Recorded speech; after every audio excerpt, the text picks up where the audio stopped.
Welcome back to the deep dive. Usually when we meet here, we're sprinting. We take these huge, really complex topics. I don't know, the physics of black holes, the entire geopolitical history of coffee. Right, and we just condense it all. We do. We give you the highlight reel. We speed things up so you can, sound like a genius at your next dinner party. Yeah. But today is different. Today we are doing the exact opposite. We are hitting the brakes. We are coming to a complete stop, actually, and for a very, very good reason. We're holding what you might call a linguistic workshop today. A workshop. I like that. We've got a stack of sources here that are all about the English language. And specifically, we are looking at 28 very specific idioms and phrasal verbs. And these are the tricky ones. They really are. The Yeah. colorful ones. The ones that if you use them wrong, you end up looking just a little bit foolish. So our mission today is to take these phrases and decode them completely. And when we say decode, I don't just mean reading a definition off a card. That's boring. We want to understand the soul of the phrase. The soul of the phrase. I like that. Yeah, we want to know the semantic field it lives in. Is it an angry phrase? A sad one? Is it professional or is it casual? We want to know the exact situation where you'd use it, the prepositions that stick to it like glue. And even the opposite. How to say the reverse. And even the opposite, exactly. So if you're listening, I really want you to shift gears with us. Imagine we aren't in a studio. Imagine we're in a classroom. But not a stressful classroom. No, not the kind with the flickering fluorescent lights. The cool kind. Comfy chairs, maybe a cup of tea. This is a patient English lesson. We are not rushing. We're going to unpack these one by one and just give each of them the time they really deserve. That is the key word for today, patience. Language is nuanced. It breathes. You can't rush it. So let's get the mental notepads out. Let's treat this as a deep, slow study session. Okay, let's dive in. We've organized this into a few sections just to keep our heads straight. And we're starting with a section we're calling Frustration and Authority. A good place to start. I think so. And the first item on our list is a phrase that, honestly, it sounds kind of cute, but I have a feeling it's not cute at all. Ah, I think I know which one you mean. The phrase is, go fly a kite. Right. Go fly a kite. It does. It evokes a lovely image, doesn't it? A sunny day, a gentle breeze, a colorful kite dancing in the sky. Exactly. But I'm guessing that's not what it means. Not at all. Do not be fooled. If someone says this to you, they're definitely not suggesting you enjoy an afternoon in the park. I've always felt this one was a bit soft. If I'm in a bar fight, I'm not going to tell a guy to go fly a kite, am I? He'd probably laugh at me. He might, but that's actually where the power of the phrase lies. It is a polite but very firm way of telling someone to go away, to stop bothering you. So it's dismissive. It's very dismissive precisely because it treats the other person almost like a child. You aren't swearing at them, you're just shooing them away. Okay, let's break down the usage then. Give me 3 really distinct scenarios where this would actually land properly. Okay, scenario 1. You are at work. You're crunching numbers for a deadline. A colleague keeps hovering at your desk, you know the type, offering unhelpful advice about your font choice. Oh, I know the type. You can just turn to them and say, I really need to focus, please go fly a kite. That's definitely better than get out. Exactly. Okay, scenario 2. A classic sibling rivalry. Your younger brother is pestering you while you're trying to text someone important. You just say, stop being annoying and go fly a kite. Right. It has that exasperated feel. It does. And scenario 3, dismissing a bad idea. Someone suggests you invest your life savings in a company that sells, I don't know, underwater toasters. A terrible idea. A terrible idea. You just tell them, that's ridiculous, go fly a kite. So the semantic field here, the whole vibe, is rejection, dismissal, and annoyance. And it's a verb phrase. Correct. And if we look at synonyms, you have the more direct ones like get lost, beat it, or simply go away. But go fly a kite has that special flavor of exasperation without being vulgar. What about collocations? How do we usually structure it in a sentence? Good question. The most common structure is tell someone to. So you'd say, he is bothering me, so I told him to go fly a kite. Got it. And the opposite. If I'm not sending them away to a field with a kite. The opposite would be welcoming someone with open arms, or maybe hearing someone out. If you don't tell them to fly a kite, you are inviting them to stay and to speak. Okay, that one's clear. Yeah. Now let's dial up the intensity a bit. We're moving from simple annoyance to rage. Item number 2, hit the ceiling. Ah, yes. Now this is a great visual. Hit the ceiling. This means to become extremely angry or enraged, and crucially, it usually happens suddenly. It's not a slow burn, it's an explosion. I always picture a cartoon character here. Their face turns bright red, steam comes blasting out of their ears, and they literally launch upwards and smash into the roof. That is exactly the energy. It's a complete outburst. Let's look at usage. Scenario 1. A teenager borrows his dad's brand new car and brings it back with a giant scratch all down the side. His dad is going to hit the ceiling. Oh, absolutely. That is a guaranteed ceiling-hitting moment. For sure. Scenario 2. A workplace disaster. A manager finds out that a crucial multi-million-dollar report was never sent to the client. He doesn't just get annoyed, he hits the ceiling. Right, because the consequences are huge. Precisely. And scenario 3, breaking a valuable item. You could say, she hit the ceiling when she saw the dog had chewed up her passport. So the semantic field is intense emotion, specifically anger, and emotional outbursts. Exactly. And the synonyms are just as vivid. Blow your top, hit the roof, which is almost identical, or go ballistic. Is there a specific preposition we need to watch out for here? I feel like I hear a few. Yes, there is. You usually hit the ceiling over something or about something. So he hit the ceiling over the broken window. Or she hit the ceiling when she heard the news. Perfect. That's exactly how it's used. And the opposite. How do we stay on the ground, so to speak? The opposite is to keep one's cool or to remain calm. If the dad sees the scratched car and just takes a deep breath and says, let's talk about this, he is keeping his cool. He is staying on the floor, not hitting the ceiling. Okay, let's take a breath. That was a lot of anger to start with. Let's shift gears to our second part. Money and responsibility. Right. This is where things get a little more transactional. I think so. Yeah. Item number 3 is a classic. You hear it all the time. Money talks. Short, punchy, and incredibly cynical. Money talks. This means that wealth gives a person influence. People with money can get things done, they can change outcomes, or they can make the rules, often in ways that seem unfair to everyone else. It's basically personification, isn't it? We're giving cash a mouth. It's like we're saying words are cheap, but cash has a voice that everyone is forced to listen to. That's a beautiful way to put it. Let's look at 3 examples. Scenario 1. You try to get a reservation at a super fancy restaurant, and they say they are booked solid for months. A familiar story.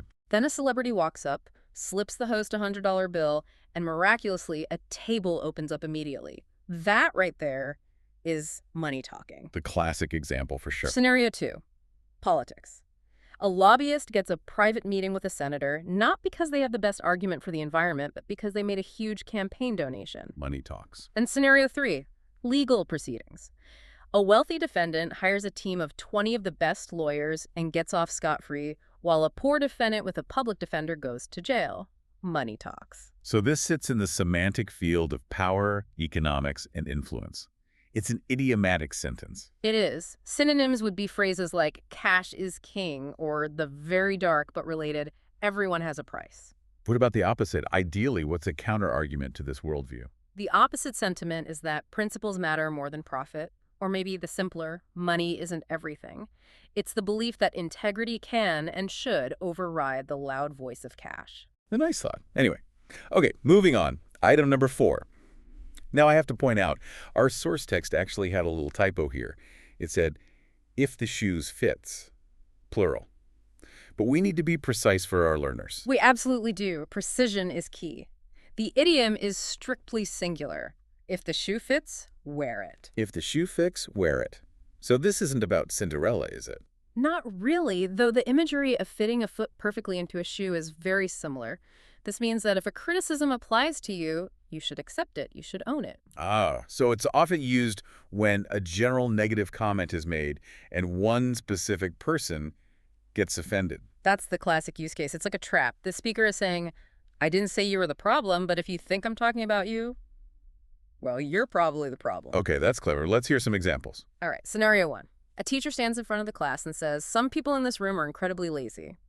One student jumps up and yells, that's not fair. And the teacher says, The teacher replies, I didn't say your name, but if the shoe fits, wear it. ouch, that's a burn. It is. Scenario 2. A team meeting. The boss says, we have some team members who aren't pulling their weight. You start to feel guilty and immediately start explaining yourself. The boss just looks at you and says, if the shoe fits, wear it. Double ouch. What about a personal one? Scenario 3. Your partner says to you, you can be really selfish sometimes. You immediately deny it, and they just say, look, if the shoe fits, wear it. It's about forcing you to acknowledge your flaws. So the semantic field is criticism, self-awareness, and acceptance. It's a proverb. It is. And synonyms would include the more modern own it or the classic face the music. And the opposite, if the shoe really doesn't fit. Then you would point out that the accusation is unfounded. You might say something like, you're barking up the wrong tree, which means that criticism doesn't apply to me at all. The shoe does not fit. Okay, let's stay with money, but let's look at the bad side of it.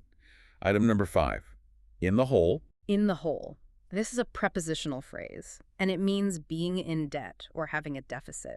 It creates this really powerful visual of being at the bottom of a pit, and you have to climb all the way out just to get back to ground level, back to zero. Is this mostly a gambling term? I feel like I hear it in movies about Vegas.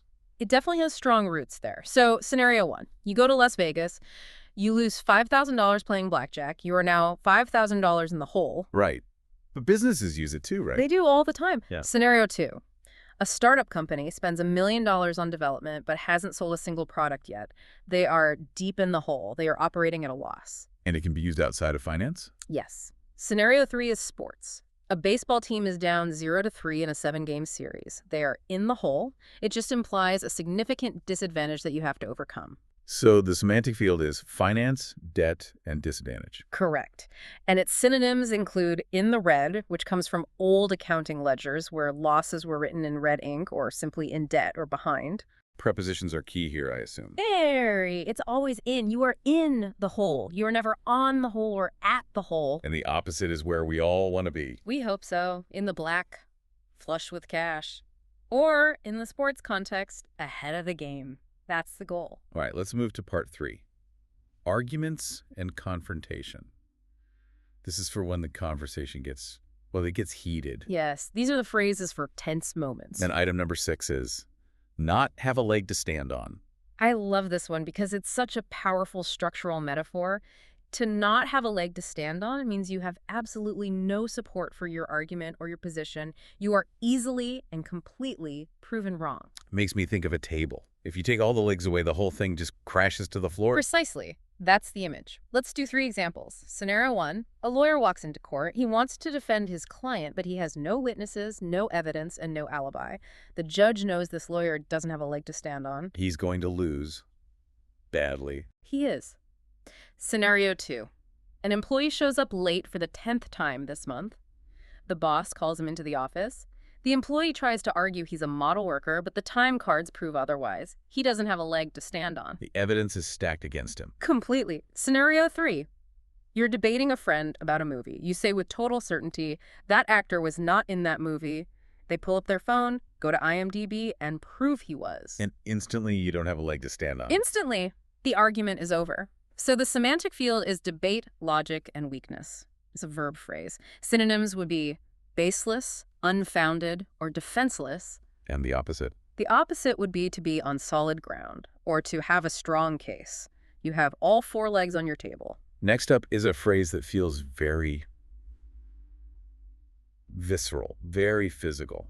Item 7, jump down someone's throat. Oof. Yeah, this is an aggressive image. To jump down someone's throat means to react to them very angrily or very critically, and usually to do it incredibly suddenly.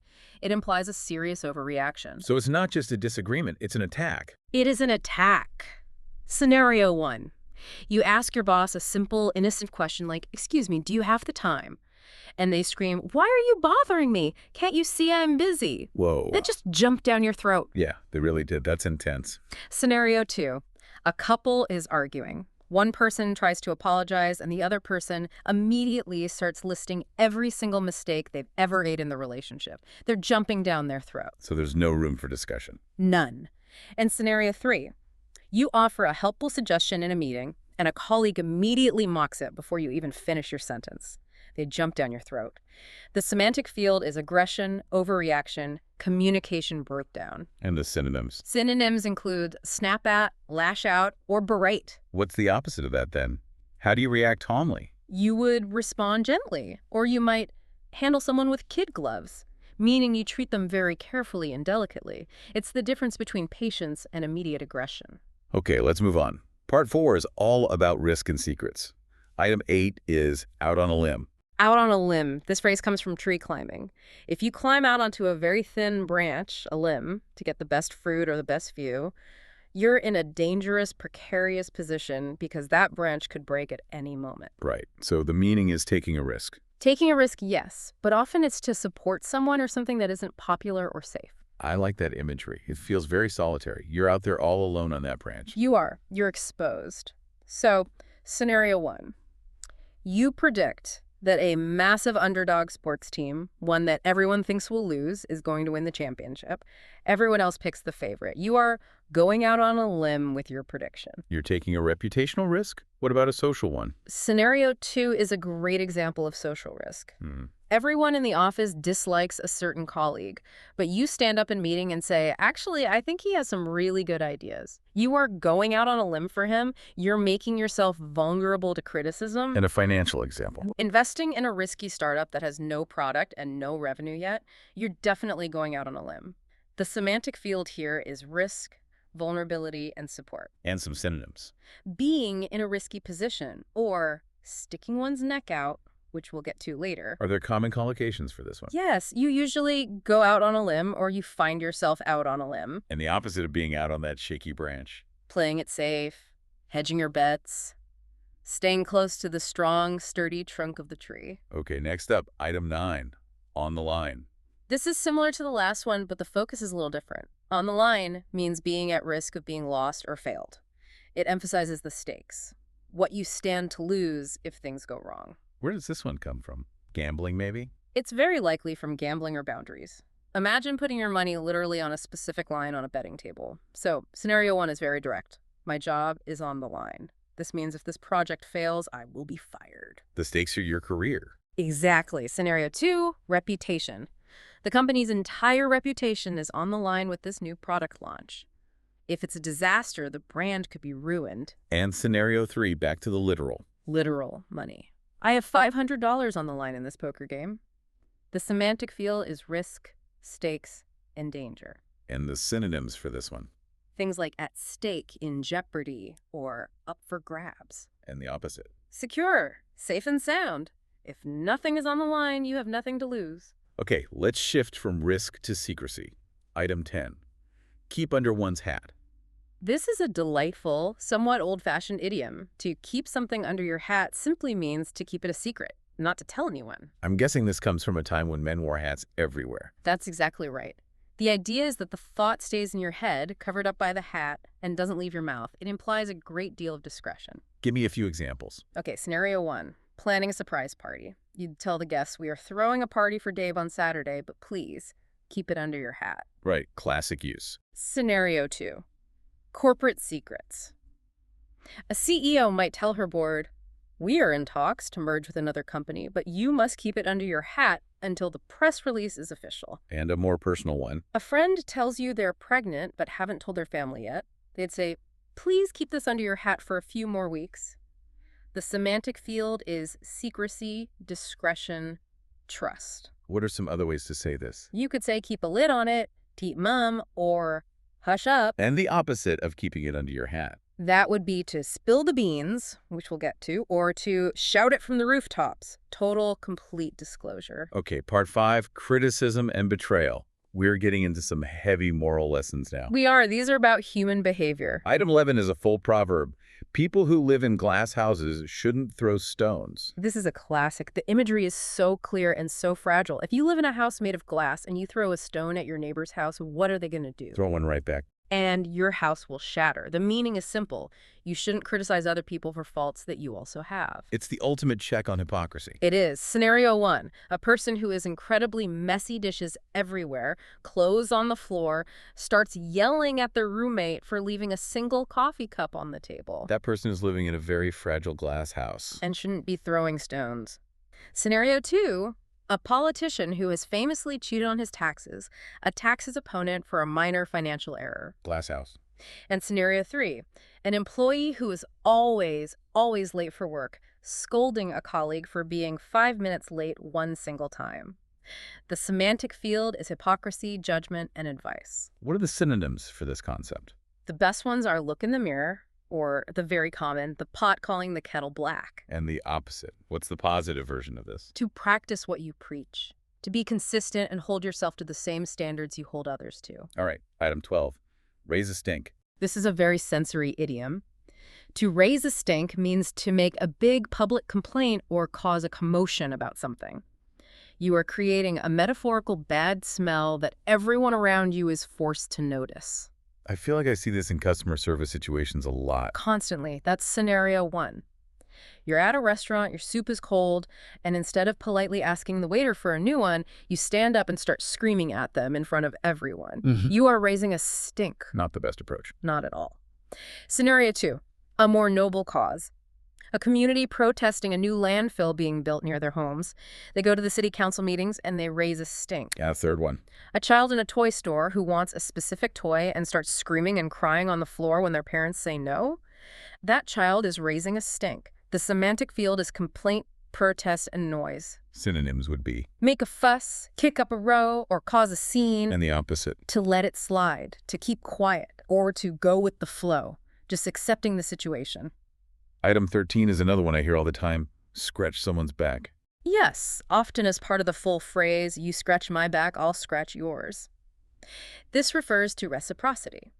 It means to do a favor for someone with the clear expectation that they will return that favor for you later.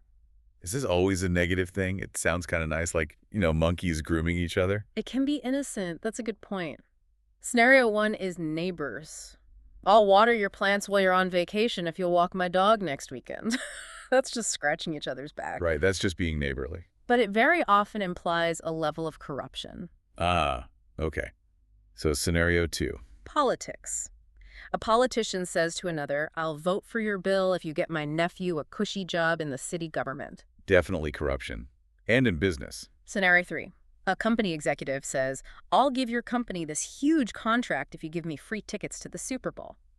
The semantic field is reciprocity, transaction, and often corruption. What's a more formal synonym? The Latin phrase quid pro quo, which means something for something, or simply favor trading. And the opposite? The opposite is altruism, doing something for nothing, helping someone without keeping score or expecting anything in return. Okay, now for a very serious one. Item 14. Sell someone down the river. Yes, we need to pause here and be serious for a moment. This is a very dark idiom with a horrific history. To sell someone down the river means to betray someone deeply, often for personal gain. Can you explain the origin? I think it's important. I agree. It comes from the American slave trade in the 19th century. Enslaved people who were in the Upper South were often sold down the river, meaning the Mississippi River, to the massive cotton and sugar plantations in the Deep South, where conditions were much, much worse. Brutal and often fatal. It was seen as a sentence of doom, a complete and final betrayal. Wow. That is heavy. So when we use it today in a business context, we are invoking that history of the ultimate betrayal. We are, whether we realize it or not. So, scenario 1. A business partner secretly gives all your client list to a competitor in exchange for a job offer there. They sold you down the river. Utter betrayal. Scenario 2. A friend blames you for a crime you both committed just to get a lighter prison sentence for themselves. Okay. And a political one. A politician promises to protect a community and then votes for a law that allows a factory to be built that destroys their homes and environment. He sold them down the river. The semantic field is pure betrayal and treachery. Synonyms are pretty clear then. Stab in the back, betray, double cross. And the opposite, thankfully. Loyalty. To stand by someone, to have someone's back. The exact opposite of turning on them. Okay, let's try to shake off that heaviness and move to part 6. Value and action. Item 15. Sell someone short. Sell someone short. This means to underestimate someone or to fail to see their true value or potential. And it can apply to other people or, very importantly, it can apply to yourself. Does this come from the stock market?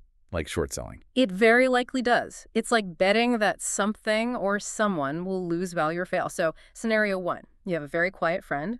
You assume she isn't very smart because she doesn't talk much. Then one day she wins a Nobel Prize. You completely sold her short. Completely. Scenario 2, a sports team. The experts and commentators say they have absolutely no chance of winning. They then go on to win the championship. The experts sold them short. And what about selling yourself short? Scenario 3, you are incredibly qualified, But you only apply for a job that is way below your skill level because you lack confidence. You are selling yourself short. You're undervaluing your own worth. So the semantic field is estimation, value, in judgment. Exactly. And synonyms are underestimate, undervalue, or discount. And the opposite. You could overestimate someone, but a more positive opposite is to give credit where it's due or to recognize potential. All right, item 16, shake a leg. Shake a leg. This is an imperative. It's a command. It's a friendly, informal way to tell someone to hurry up or move faster. Is this about dancing or running? Where does it come from? There are a couple of theories. One is dancing, yes. The other, more likely one, is nautical, from the Old Navy. To wake up sailors, an officer would yell, "Show a leg," to make sure they were actually out of their hammocks. Shake a leg likely evolved from that. Ah, interesting. So give me a modern example. Scenario 1. Getting kids ready for school. The bus is coming in 5 minutes. You yell, "Come on, shake a leg." I can hear that in my head. Scenario 2. A rushing traveler at an airport. You say to your friend, "We need to shake a leg if we want to catch that flight."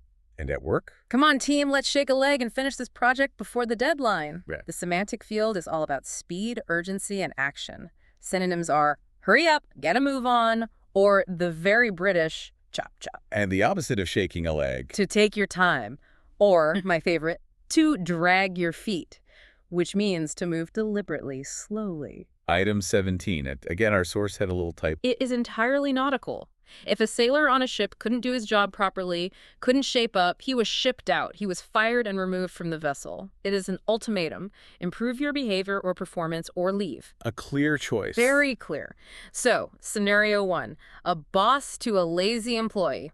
"You've been late every single day this month. Shape up or ship out." Scenario 2. A coach to a player who isn't trying in practice. "I have 10 other guys who want your spot on this team. Shape up or ship out." And what about a family situation? A parent to an adult child who is living at home but refuses to help with chores or get a job.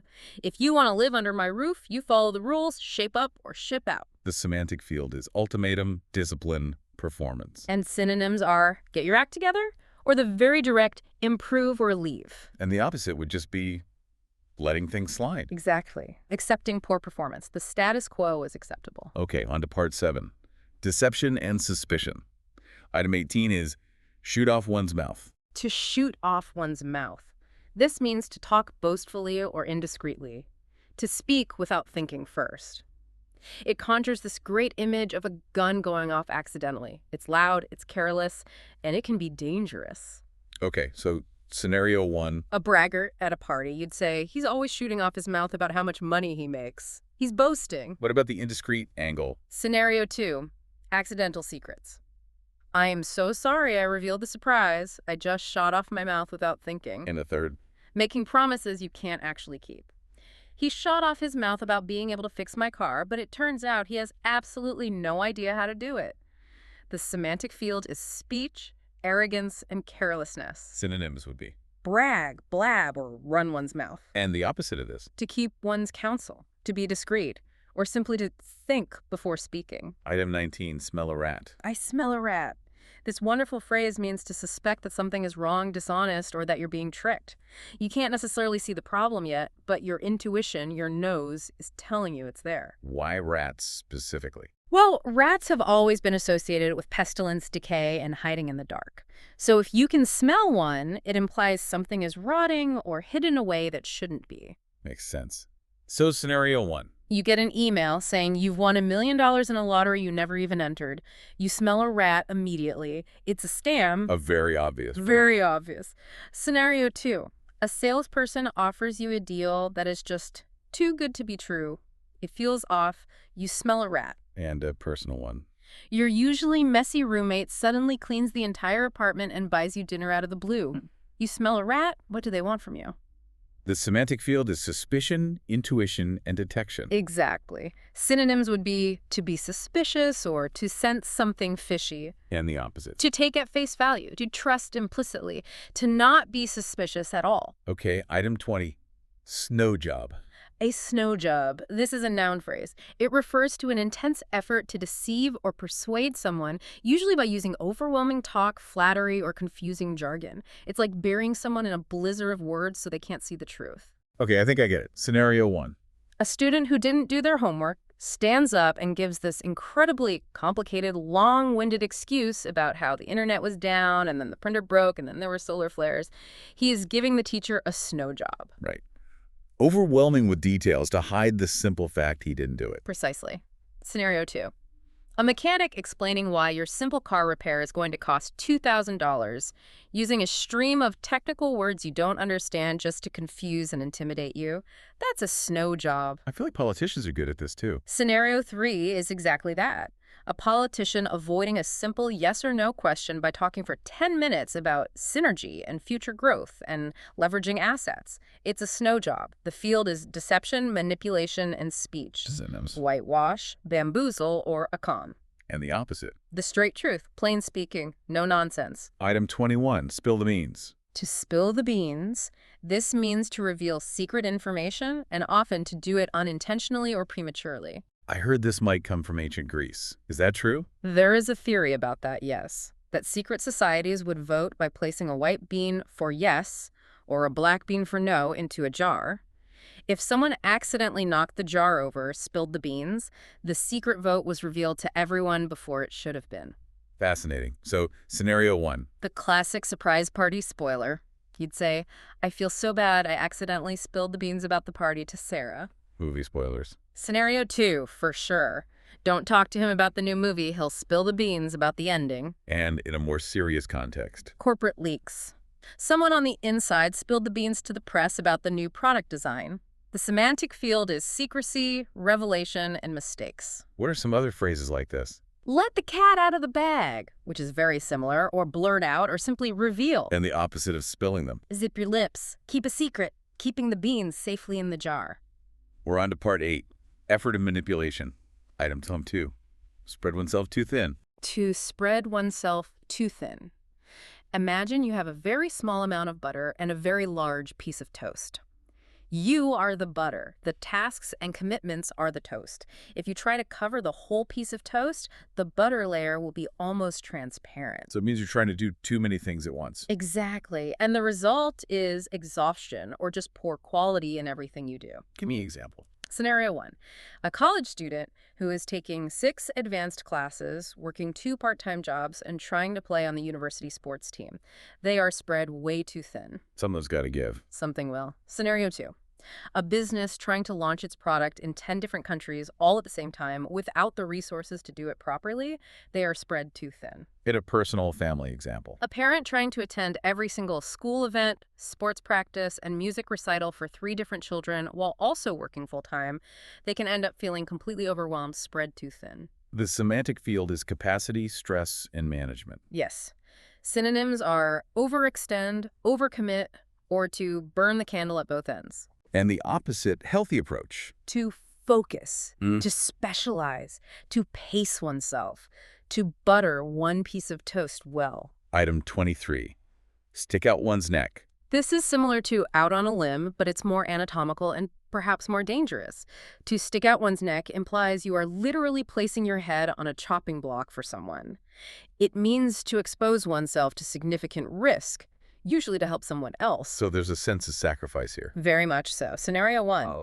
You vouch for a friend who has a criminal record to help them get a job. If they mess up, your reputation is damaged. You are sticking your neck out for them. Okay, an example at work. Admitting a mistake to your boss to save your entire team from being punished, even if you weren't the only one at fault. You stuck your neck out for the team. In a very high-stakes version. Whistleblowing. Reporting a crime or corruption at your own company, knowing you will likely be fired or worse. You are sticking your neck out in a major way. The semantic field is risk, courage, and vulnerability. Synonyms. Take a risk, and as we said, put oneself on the line. And the opposite, the safe move. To play it safe, or to keep your head down and not get involved. Item 24, string someone along. To string someone along. This means to deceive someone over a long period of time, specifically by letting them believe you like them or that you will help them when you have absolutely no intention of doing so. The image is cruel. It's like you're leading an animal on a string. You control where they go, but you never actually feed them or give them what they want. That's a perfect way to describe it. So, scenario 1 is dating. You keep going on dates with someone you have no romantic interest in just because you like the free dinners or you're bored. You are stringing them along. That's terrible. What about in a professional context? Scenario 2, hiring. A company interviews a candidate 5 times over 3 months, always hinting that a job offer is coming, but it never does. They're just keeping them as a backup. They are stringing the candidate along. I think I've heard of that happening. It's common. Scenario 3, a publisher telling a writer, your book is great, we'll publish it maybe next month, for 2 years straight with no contract. The semantic field is deception, relationships, and manipulation. Synonyms are lead on or toy with, Yes. And the opposite, the decent thing to do. being upfront or letting someone down gently instead of giving them false hope. Exactly. Okay, we're in the home stretch. Part 9. Action and reaction. Item 25.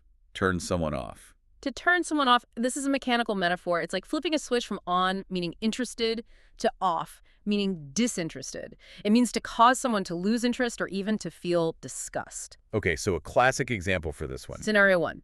You go on a first date and the person chews with their mouth wide open. That behavior can turn you off immediately. Right, the interest is gone. What about for a product? Scenario 2. You see a TV commercial that is so loud and annoying that you decide you will never ever buy that product. The ad turned you off the brand. And in education. Scenario 3. A teacher who reads directly from the textbook in a dull, monotone voice for an hour. It turns the students off learning that subject. The semantic field is disgust, disinterest, and reaction. What are some synonyms? Repel, bore, or disgust. And the opposite. To turn someone on, to attract, to engage, to flip the switch to on. Item 26. Take the bull by the horns. A powerful agricultural idiom. To take the bull by the horns means to deal with a difficult or dangerous situation directly, confidently, and without any hesitation. You don't run from the bull. You run towards it and grab it. That's the spirit of it. Scenario 1. Your company is failing financially. Instead of panicking or ignoring it, you call an emergency meeting and you draft a bold new business plan to save it. You are taking the bull by the horns. I see. What about a smaller personal conflict? Scenario 2. You've been having a conflict with your neighbor for weeks. Instead of letting it simmer, you knock on their door to talk it out calmly and directly. In confronting a personal fear. Perfect example for Scenario 3. You are terrified of public speaking. So you sign up for a class that forces you to give a speech every week. You are taking the bull by the horns. The field is courage, action, and problem solving. Synonyms for this brave act. Bite the bullet, face the music, or take charge. And the opposite. The cowardly move. To bury your head in the sand. Oh. To procrastinate. To avoid the problem at all costs. Okay, item 27. Up one sleeve. Right, as in, I have a trick up my sleeve. This comes from the world of magicians hiding cards, or, more dishonestly, gamblers in the Old West hiding aces. It means having a secret plan, idea, or advantage that you are keeping ready to be used at the perfect moment. Okay, so scenario 1. A legal drama. A lawyer is losing a case, things look hopeless, but then she calls a surprise witness to the stand that nobody knew about. She had an ace up her sleeve the whole time. What about a negotiation? Scenario 2. You're negotiating the price of a car.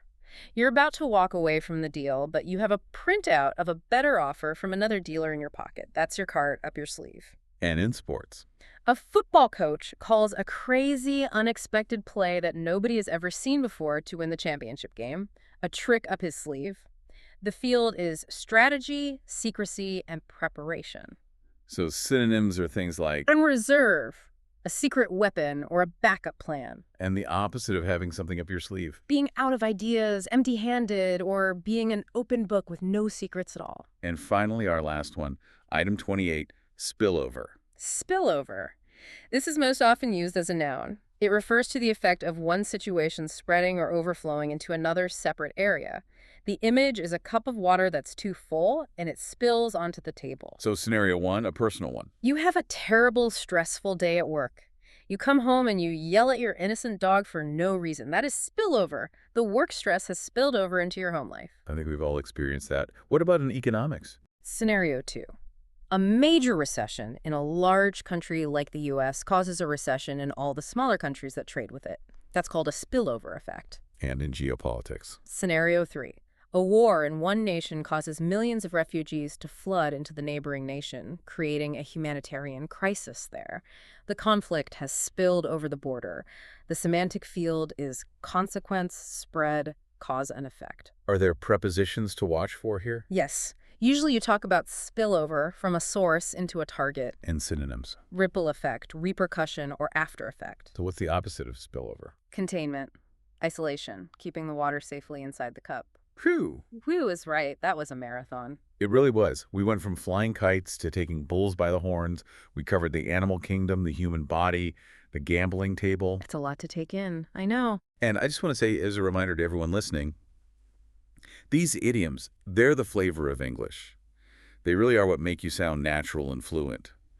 But please, don't spread yourself too thin trying to memorize all 28 of these tonight. No, please don't. Pick a few that you liked. Maybe smell a rat or hit the ceiling. Try to use them this week. Exactly. That's the only way it sticks. I Just think- keep scratching away at learning. We'll see you next time on The Deep Dive.